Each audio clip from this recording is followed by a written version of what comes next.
welcome to another episode of Reloader 2001. Today I'm going to go over making your own snap caps. And all you need, again, is just stuff you need laying around the house usually. A stick of hot glue, a lighter, and a knife. Doesn't matter what kind it is, as long as you can cut the hot glue.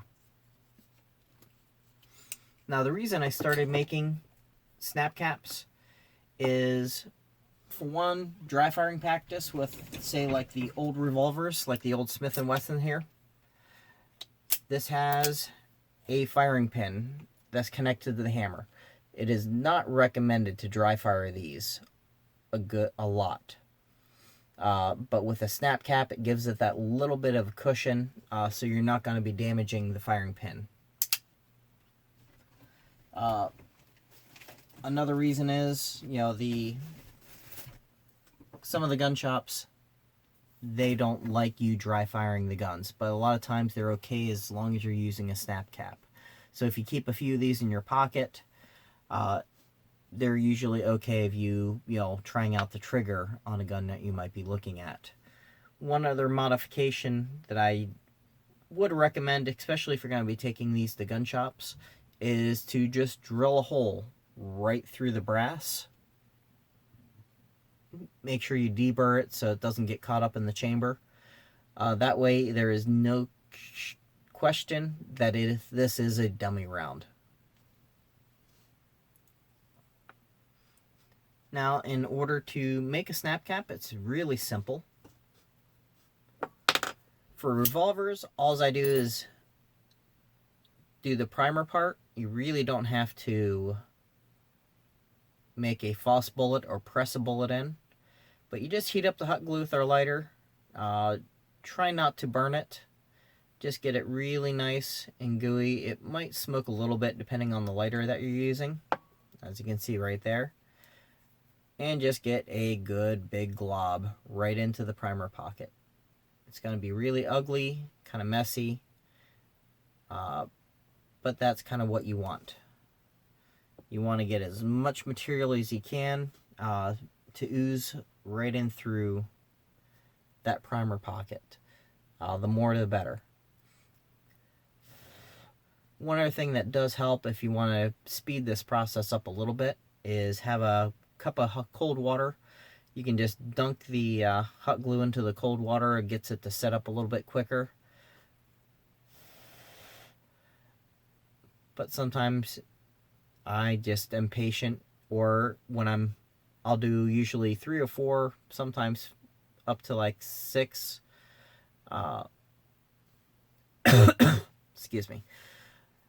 So while I'm working on one, I just go on to the next one, kind of do an assembly line process, and by the time you're done, like with the 6th one, the first one's dry and ready for the next step. This one is already set up. So once it sets up, just carefully cut off the excess.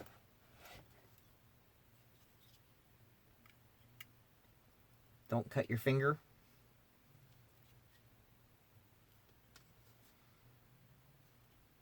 And once you get a really thin layer, it's very easy to peel it off the brass where you don't want it.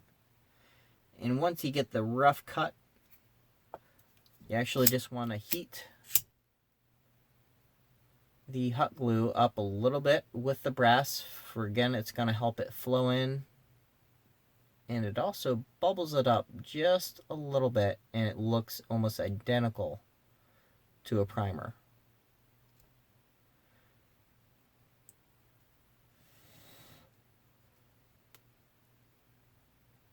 But as you can see, this one turned out pretty much perfect if I can get this to focus here.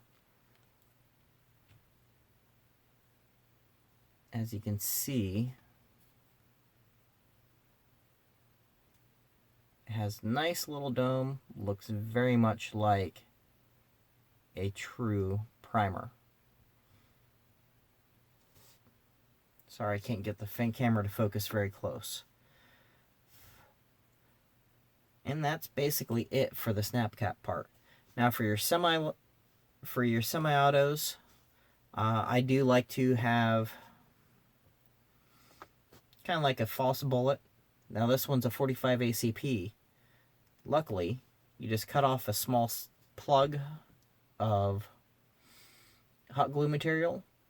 Now luckily 45 ACP fits in almost perfectly. So it will slide in quite well. Just press it in as far as you can. If it cuts a little bit off on the edges, not a big deal. Now once you get that pressed in really good, it kind of looks like an odd wad cutter. To get it more of a bullet shape, just again heat up the hot glue. Try to do it quite evenly, keep turning it, and as it melts, just keep turning.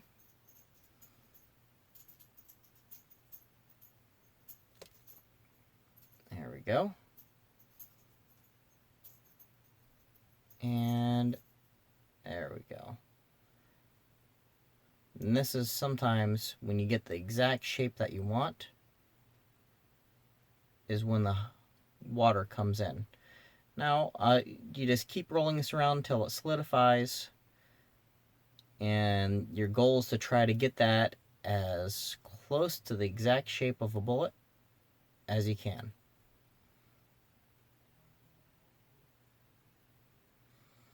Now, I'm just going to turn off the camera here because I'm sure you don't want to watch me twirling this bullet forever until this cools.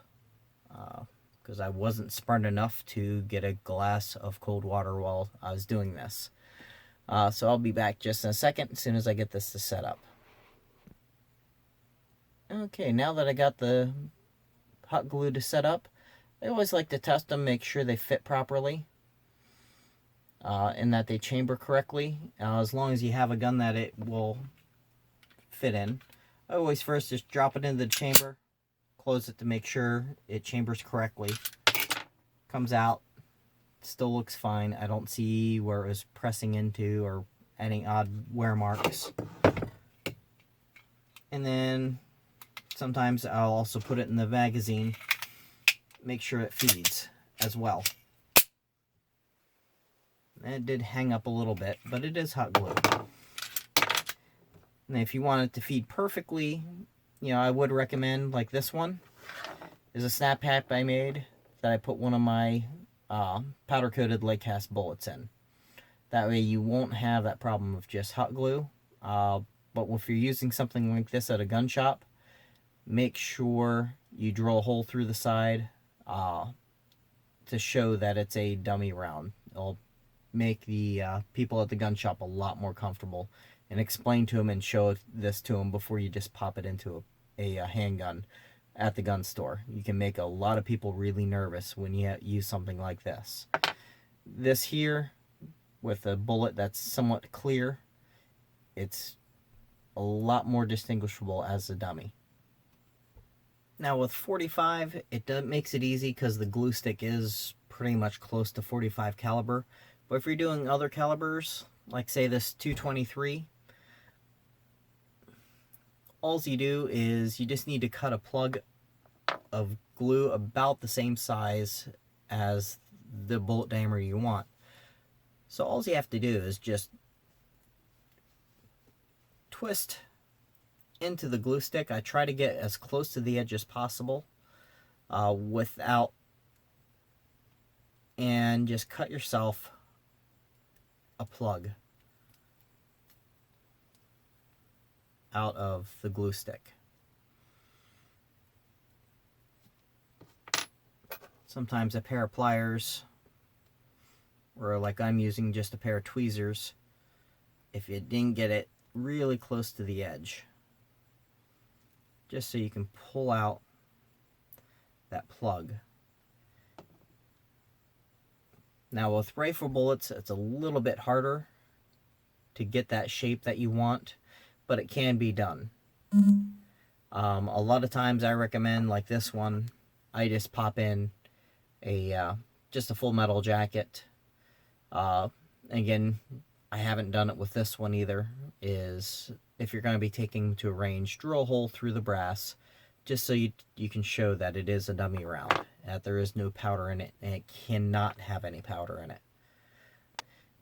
Then once after you got your snap caps made and you use them for a while, like this is just a 380 that I have been using for some dry fire practice.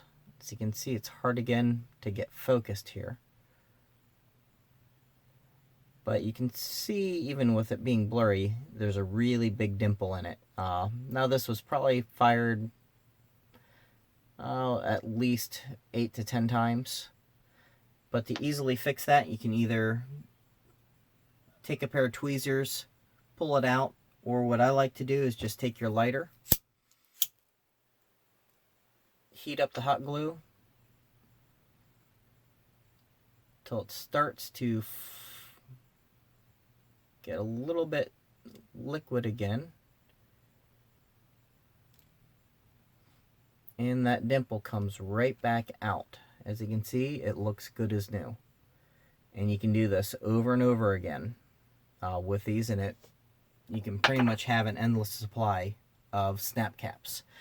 Again, only costing pennies. You don't have to spend, $5, $10, whatever it is for a pack of snap caps. Just literally for brass that you already have probably laying around, and a tiny bit of hot glue, you can get a good supply of hot snap caps that, again, cost you nearly pennies. Thank you again. If you like what you see, hit the subscribe button down below, and I'll see you next time.